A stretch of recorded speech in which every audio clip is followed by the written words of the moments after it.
Hi everybody, it's Sarah Cray with Let's Make Art, and we do watercolor projects every single week. A new one, which sounds like a lot, but it's not. You guys can totally handle it. So this week we are doing our Surreal mountains. Ooh. Beautiful, beautiful.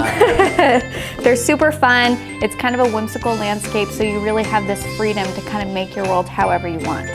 Now we are using 4 colors in this project. We have black, leaf green, lemon yellow, and Tahoe blue. And if you don't have our exact colors, that's okay.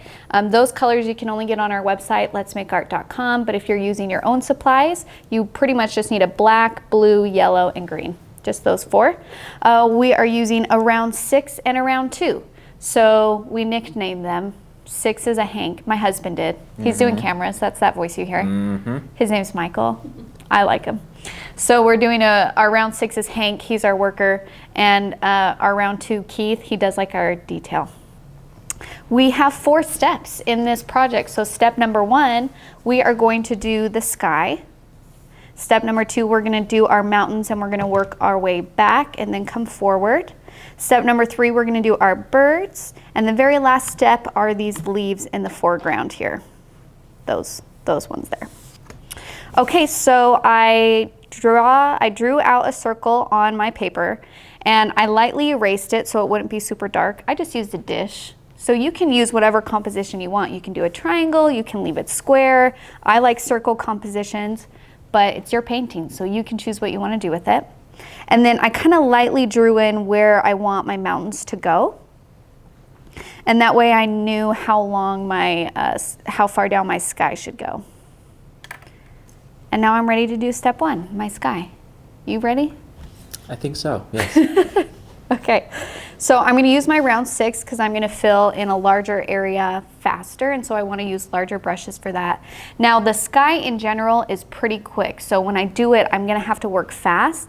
So I'm going to just tell you what I'm going to do first. So I'm going to make the area wet, drop in the color, spread it out, and then while it's still wet, I'm going to take a paper towel and blot up colors, and those are going to be my clouds. Now it's really important that you do this fast and while it's wet, because if you wait for this to dry too long and then you try and blot up color with your paper towel, it actually won't come up as well as if you do it really quick. So this is a scary first step, but you guys can do it. Just be like, you're a piece of paper, I'm not scared of you, and then just go for it. And keep in mind, it is a piece of paper, so if you messed it up, you could just be like, next. In paper's defense, I think it's responsible for more cuts than all the gangs of the world can make. You're so funny. Thank you. Yeah. Okay, so I'm using my 6. I'm going to wet the top area first where my sky is. Now you're going to want to use clean water with this. If you have dirty water, then that is going to affect the color on your paper that you're putting down right now. And then I'm going to just take my Tahoe blue, and I like to put the colors on the edge of my palette, and then I pull colors to the middle to mix or to just grab some. So then I'm going to go along the top with that color. And if it's not spreading out on its own, which it might not have because I stopped to talk, you can just move it. But you want to work quick. So just think of it more as filling in the space as fast as you can. And you want it to get lighter the more you go down. So I'm not going to pull more color and put it in the bottom. I'm just going to use water, and that will automatically make that color lighter. I am going to cross my mountain range just a little bit, and that way when I put in my mountains I'll have a nice line. Okay, it's wet. I'm going to start putting in clouds. I'm going to do a cloud here, maybe kind of going off the edge. I'll do another cloud over here. So you're creating clouds with a paper towel? So we're creating clouds with a paper towel. And you can, if you want them long and skinny, then you're going to keep it thin. If you want them thick and poofy clouds, so cool. Then you're going to let your paper towel be thicker. Here's a fun fact about Sarah. She spent an entire semester of college on clouds. I did. But that was an oil painting. I spent an entire semester on clouds and oil painting, and I fought with those clouds so hard. And watercolor, it's so different because you're done. There's my cloud. But in oil painting, you have to paint each stroke, and it was a struggle sometimes. But we're only putting in the hint of clouds. if you want your clouds to be whiter or more vibrant, you can try and use a magic eraser to actually lift up the color directly, or you can even use like bleed proof white from Dr. P.H. Martin and actually put a little bit of white paint in there. Up to you. I like to use my paper towel method because I think it's fun, but whatever is easier for you. That's step one.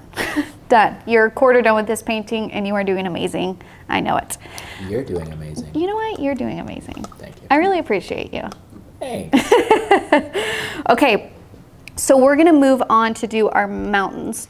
The reason why we're not gonna do our birds right away is because our sky is still wet. So if I try to use black in there on that sky, that black is gonna bleed out and go everywhere. So you wanna make sure your sky is dry before you do anything else. Even the mountains, even the birds, your sky needs to be dry. If I try to go in with a green mountain right there, it would bleed into my sky, and we want to try and keep it a crisp line. So you might have to wait a second for it to dry, and that's okay. Watercolor, you kind of have to work quickly and then like pause. It's a back and forth. The other thing I want to mention before we actually start painting is we're talking a little bit about atmospheric perspective here. And what that means is when you're painting a landscape and you want something to be farther away, it needs to be lighter in value and it needs to have less contrast, which means like it's even in value. The foreground, you're gonna have like extreme lights and darks, and that's how you tell that something is in the front and focused. And then as it goes back, it's going to get gradually lighter, and that's how we communicate depth and space in a painting. So you just want to make sure that as you put in your mountains, they are getting darker as you go forward, and that way we can tell that there's depth in there. And in watercolor, the amazing thing is you don't need white paint to get a lighter color, you just need more water, and you let the paper actually be the white paint. So what I'm going to do is I'm going to grab a little bit of green. And this is where you really get to play and have fun. I always love to add blues and yellows to my green. I think it adds to it, but you get to choose like which colors you want to add where. So I'm going to pull a little bit of green. I'm going to grab a tiny, tiny bit of blue, maybe a little bit of this yellow. And I'm adding a lot of water to it. So I mix my color and then I'm just grabbing my brush and pulling water to my palette and mixing that water in. And that's going to just create a lighter value in general. And I think it's dry, so I'm going to put in my mountain. So I'm doing the farthest one first. Usually when you do landscapes, you want to work from back to front, and that way things lap each other like they would in nature. Lap each other, is that the right word? Were you listening? Overlap? Overlap each other, thank you. For me, I like to put my color down first, and then I just use water to spread it.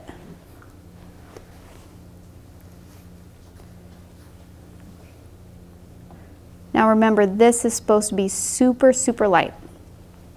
If you put color down and you're like, shoot, that's so much darker than what I wanted it to be, don't stress.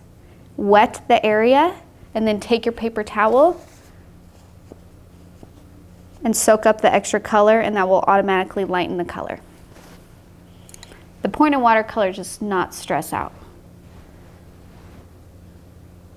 Okay, so there's my first mountain, and then I'm just gonna keep working my way forward and just adding a little bit more paint each time I work forward. So I'll do my second mountain here. Now I am leaving a tiny, tiny thin white line in between my first and my second mountain, because if my first mountain I painted is still wet, and then I try and put in a hard line, it's gonna bleed out. So what you can do to avoid that is, one, you can either wait for the area to dry completely, or you can just, sometimes I just leave like a super thin white line. It's up to you. Now I'm just using water to spread this out. It's okay if the top part of the mountain is a little bit, see how it's kind of a little darker value right there? I'm blending that out. You don't want it to be like a super harsh line where it's an outline, but it's okay if the value is a little bit darker. And then for fun, because I like color, I'm just gonna drop in a little bit of yellow.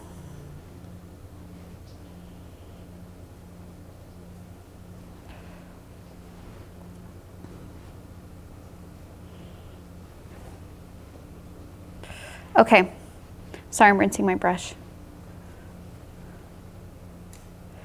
Now, as we work our way down, I'm going to show you how you can use saran wrap on your mountains to get a really cool texture.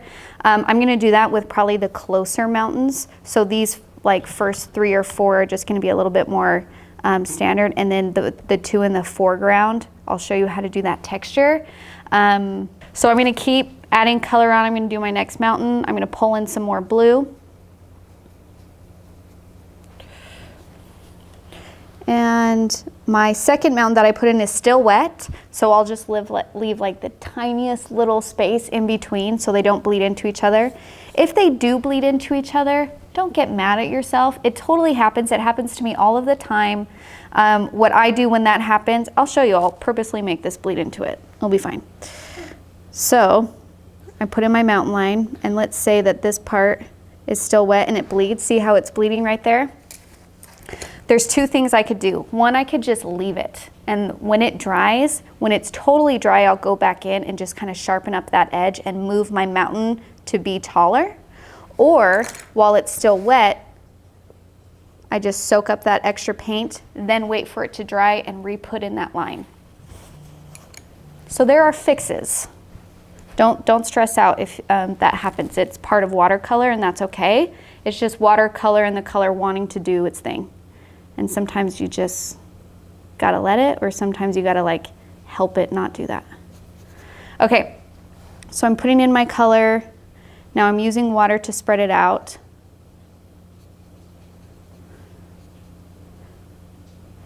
Now if you want more of an even wash, and that just means that it's like a smooth, you don't have like these kinds of like blooms is what we call them in watercolor, then you're gonna wanna work quickly.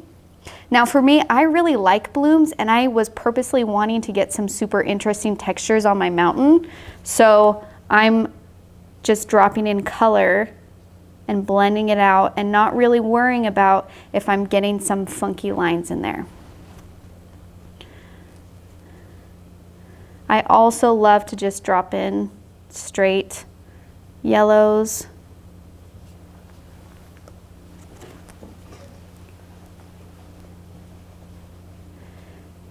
Now, one way that you can use saran wrap is you can just use it like this, where you crinkle it and press it down, and then you lift it up, and it's going to create that really cool texture. Ooh. And this is really fun because it's kind of an accidental element. You're not really sure what's going to happen. Now, you'll see though that after I lifted it up, that texture, they kind of bled together and blended it out.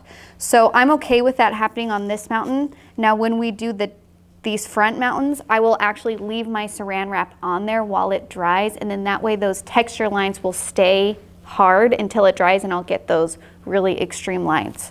So it's pretty cool, play with it. But there's 2 ways that you can do it. You can do it quick and then let them kind of blend together and get slight texture, or you can let it dry and get really hard lines. Totally up to you. It's your painting. Okay, and also the thing that you can do is your mountain tops don't need to be perfectly smooth lines. Mountains usually have trees or shrubberies or rocks or anything, animals. What else are on? Called shrubs. I think shrubberies is from Monty Python. Oh, is it? Shrubbery. But you can just go in. Sometimes I'll do my line and then I'll just go in with a paintbrush and let it be a little bit uneven. As in like, here's a little bump. Here's some funky textures poking out.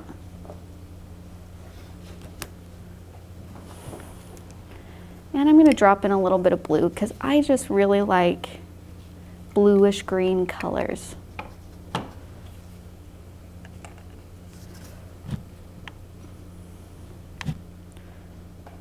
yellow, and then I'm just gonna use Saran wrap. Okay, great. That mountain is done. We're moving on. Now that we're getting close to our foreground, right, this is our second to last mountain, I wanna make sure that this color is strong and that value is a little bit darker. So I'm just gonna grab pure green, some blue, a little bit of yellow. But the point of this one, I feel like the last few mountains we've really used a lot of water.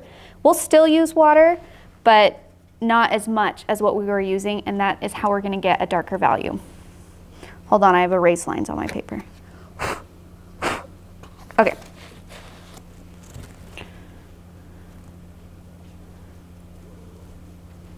So I'm gonna go across and do my mountain. I'm gonna leave a little thin white line if I can to avoid bleeding. Probably the safest thing you guys can do if you wanna avoid that completely is just completely wait for your mountain to dry before you do the next layer. But I like to live on the edge, so I'm just gonna go for it. Okay, so you can see already this is a darker green than what I've already painted, which shows that that mountain is right in front, and it's layered like actually in front of the other mountain. And now I'm mostly using water to spread out this color. Would you say you're more of a mountain or an ocean girl? You know what?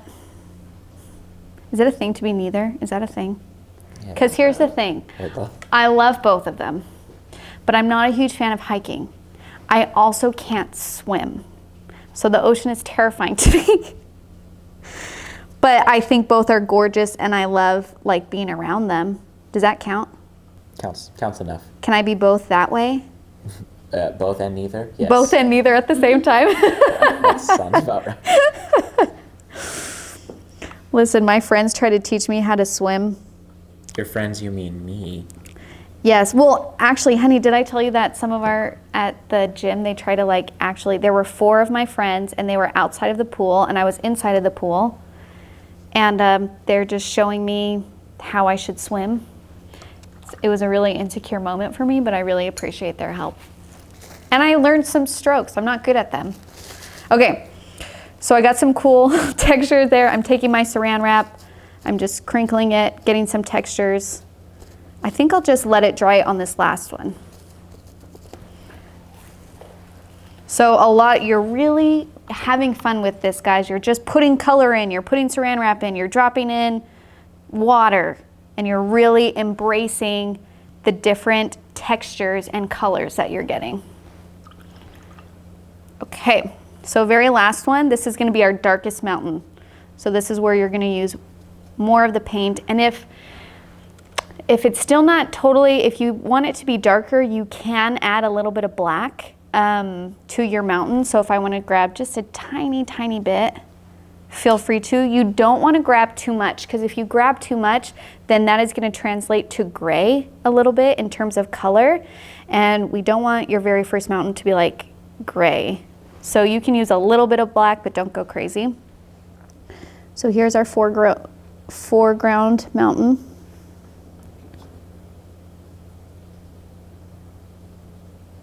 And I'm leaving a little thin white line. I'm going to fill this in. I'm going to push more blue into this to get a different, to get a darker value than my previous mountain.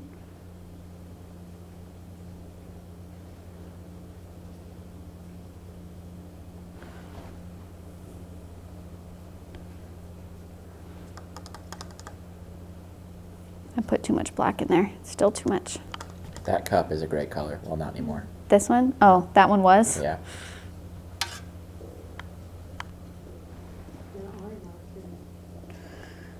Okay, so I'm putting this color in, and then I'm just using my brush and water to spread it out, but you still want to make sure it's a darker value.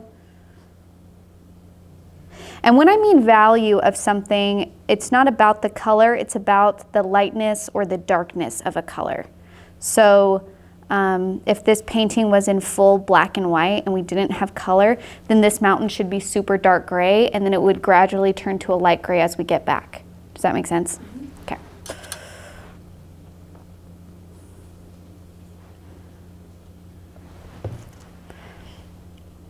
Now, some of my areas are bleeding a little bit, but I'm actually just going to go with that and kind of work that into my mountain line, kind of like it's shrubbery. Bring me Shrubbery. Yeah, that looks good. I did get this like streak right here that I'm not loving. So I'm just going to take some color and kind of work that out a little bit. Okay. Now, what we're going to do is take some saran wrap. I have a hard time with saran wrap.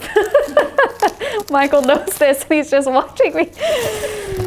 Listen, it's fine. We'll be fine, you guys. She gets frustrated at home and all the boxes are just torn at the wrong places. They really she doesn't are. Open the top. She just there's teeth marks on it. I seriously, like all of our boxes, they're just like torn in half because I'm like, I you can't. were 30 years old. He's like, they have an opening where you just press. And I'm like, it didn't work. Okay, so I'm gonna put my saran wrap down. So it's like chunky and that's okay. I don't wanna put it totally smooth. We want those wrinkles to get that texture in there. And you can either tape the edges or like, it will stick there because it's saran wrap. So I'm not gonna tape mine, but you do what's right for you. Okay, that's step 2 for our mountains. We are halfway done with this painting and you're doing an amazing job. We're gonna move on to step 3, which are the birds. Now the birds, it's the same thing that you're keeping in mind as we did with the mountain, which is the birds that are closest to us in the painting are gonna be a little bit bigger and darker, and the birds that are farther away are gonna be lighter. So you can see here that, see how these are kind of like a light gray?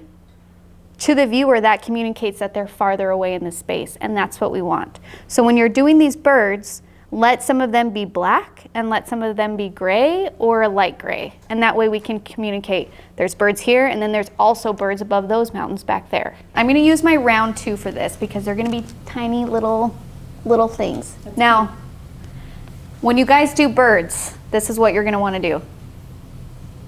And that's it, all over again. You can't, there's nothing wrong with that. It's a classic Keith move. Keith, calm down about the birds. What you want to keep in mind, our birds are always in movement, right? So sometimes they are like this in a V shape, but then other times they're like this. Wait, what are they like the first one? They're like that. Okay. Is that a good V? Pretend I don't have legs. I mean, it's not a V at all. But it's all right. Okay, you know what I'm saying. It's like a U. But they're moving, right? So sometimes the wings are going to be down and sometimes they're going to be like off center because you're looking at it from a different angle. So some of these birds we're gonna put in, you're like, that doesn't look like a silhouette of a bird, and I'm just gonna ask you to trust me. That's all I'm gonna ask. Because when our brain tells us to paint or draw something, we just have one image, and usually it's like flat and like bird's eye view, and it's like, that's a bird. But our eyeballs actually see something else. So just trust my eyeballs on this. Okay, great. Would you like to tell the lovely viewers how many times you've accidentally drank the colored water? Oh, so many times. So many times I've drinking my paint water. She's primarily paint at this point. That's how I know it's non-toxic because I'm still alive. I'm fine. It's great.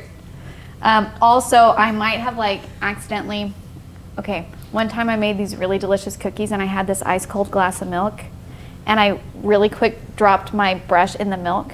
It was just quick. It was like, and then I realized it was my milk and I was like, no. And I still drink it because it's like, I need to have milk with these cookies. I'm not surprised. I know you're She not. puts ice in her milk like Only a monster. when it's not ice cold. Like a What is monster. worse than room temperature milk or Ice not? milk is worse. I wholly agree with you. Jesse's with me on this.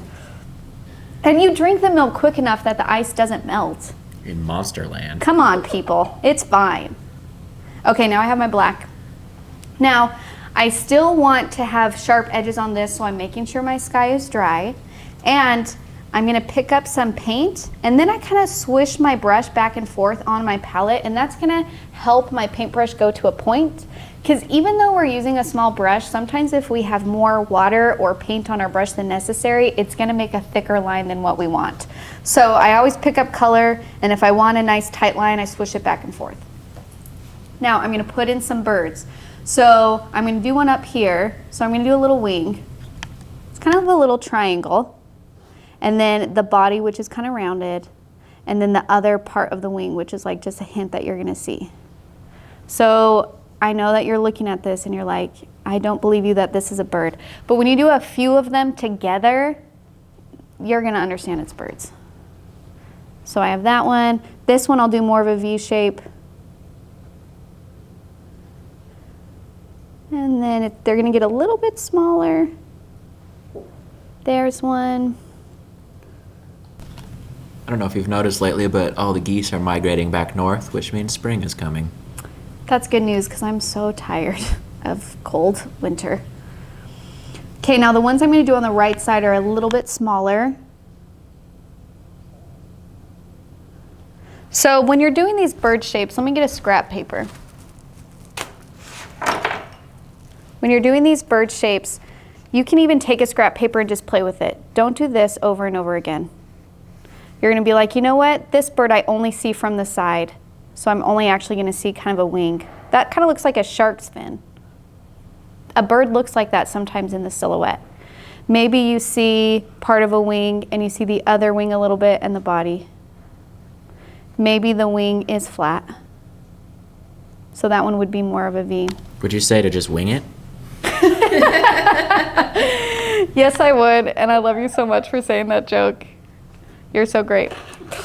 Okay, so really just play with it. There's not really gonna be a wrong, because sometimes birds in the distance are even like little round dots, like that. That could be a bird.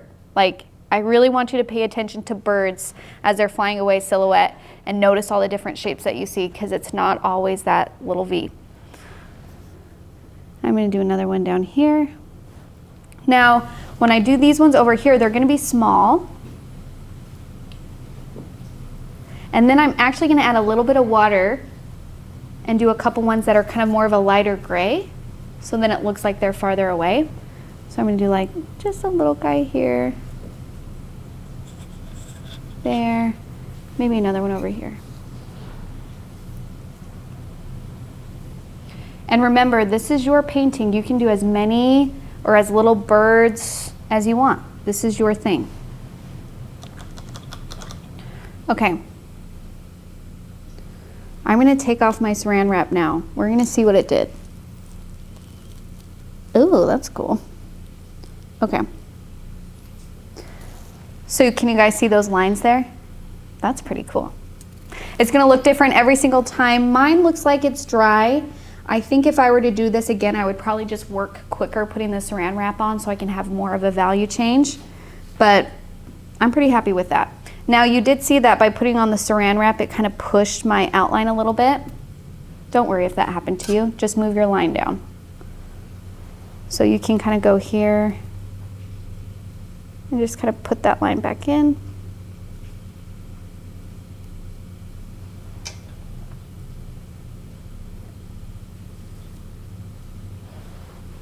And get a smoother edge.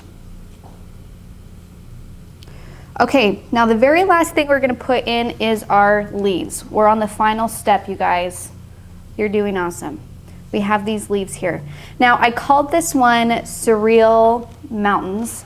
And Surreal is kind of, what's the word I'm looking for? It's like an art style, right? That's the word you would use? Like a genre? Yeah, it's a genre, and it's kind of like synonymous with dreamlike. So kind of things that don't necessarily go together, but you put them there anyway. So think of like Dali's melting clocks. Can you picture what I'm saying? That famous painting where the clocks are melting in like the desert? Or the tall elephants. Yeah, yeah. So that's surrealism. So this is kind of like just a soft hint at surrealism, because like leaves usually are around mountains, so that's not totally crazy like or dreamlike, but because we're putting them so big, I think it kind of adds to it. I was just showed a funny picture of Salvador Dali eating Surreal. A bowl of Surreal. Surreal. It's like dripping off of his spoon. I love puns so much. I'm going to put that in our Instagram stories when we air this. Will you send that picture to me? Absolutely. Yes. Okay. So this is why it's kind of hint. So I'm kind of introducing this kind of genre to you, but you can go crazy with this. Just Google surreal paintings and you're going to see some super cool stuff. And I love surrealism because it has freedom. You just have freedom to make your world however you want it to do. So it's super fun. So what I'm going to do is I'm really just going to use black for my leaves. Maybe mixing a little bit of green in there so it's not like black, but like a super, super dark green. And I'm just gonna start putting in my leaves. And you wanna make sure your mountains are dry because we want them nice and sharp. Now to make leaves, what I like to do is I usually outline the first one and then I do the stem. And then I do leaves from there. Now, the thing that you want to keep in mind with leaves is I like to have my leaves really narrow at the top and at the bottom and then wide in the middle. So they're kind of like this shape all the way. So to get like more of a sharper edge, I'm going to like be holding my brush more on top to get more of a point. And then I can hold it to the side to fill it in to get a thicker line. And then for the super tiny leaves, you're going to want to use little Keith here. That's our round 2. It's a really great name. I love that we nickname them. Okay, so, and these can overlap each other. This is your painting in your world, so you can do it as much as you want. But it's the same thing, just tiny, just like little baby guys.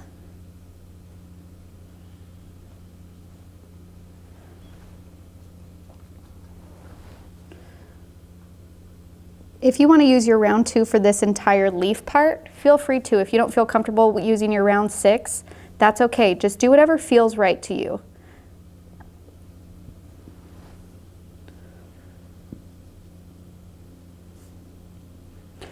I would encourage you to just keep in mind how large you're painting your leaves, because you just don't want them all to be all the same size.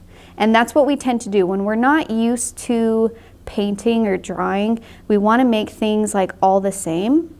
And that just doesn't make it as interesting for our viewer as if we switched it up.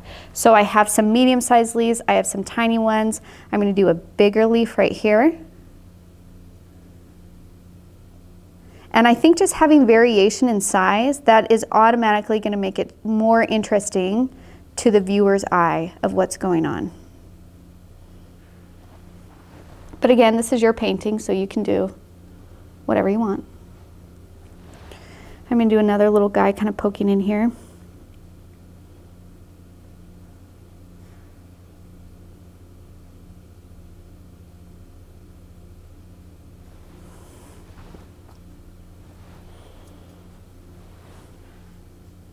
And then you can see too that I kind of have my leaves all facing towards the center. So the ones on the right hand side are leaning in, and then the ones on the left hand side are going to lean in also.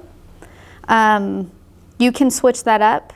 I mean, I do have a couple that aren't all going the exact same direction, just for variation, but for the most part, they're leaning in.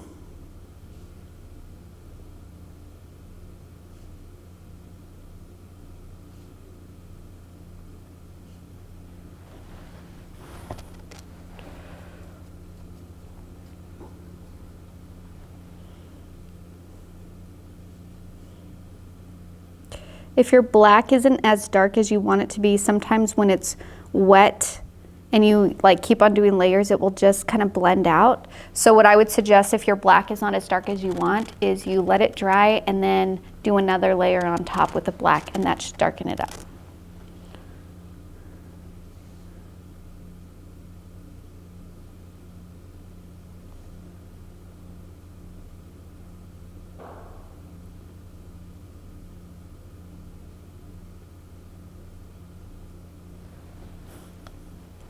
You doing okay?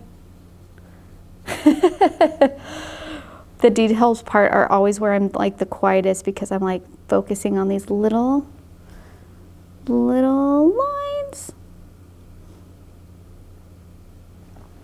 So don't forget to kind of swish your brush back and forth to get more of a narrow point.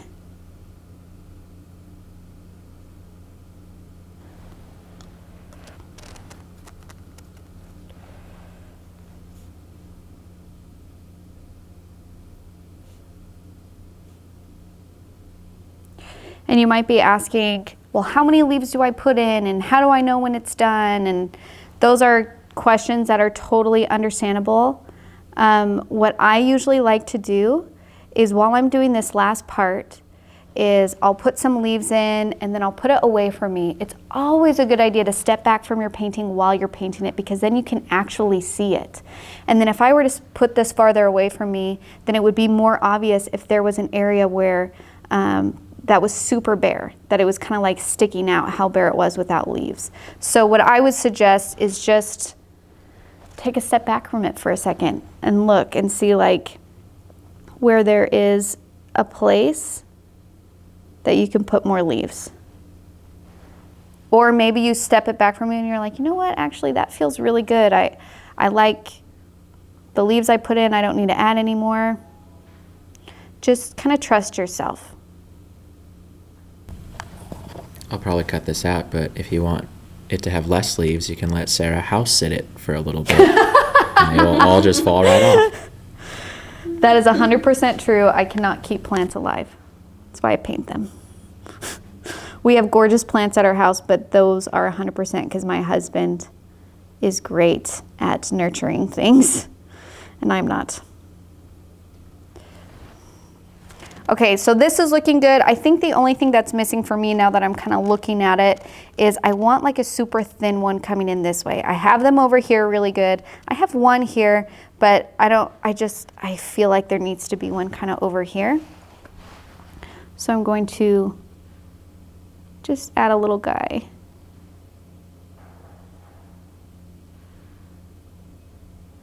The nice thing about doing a lot of leaves too is if one looks a little bit funky, it doesn't really matter because there's like so many on the page. It's the same with birds. It's like there's so many on the page that like the one funky one isn't distracting. It might be to you because you painted it, but people looking at it won't even notice. So some of those things you just gotta let go.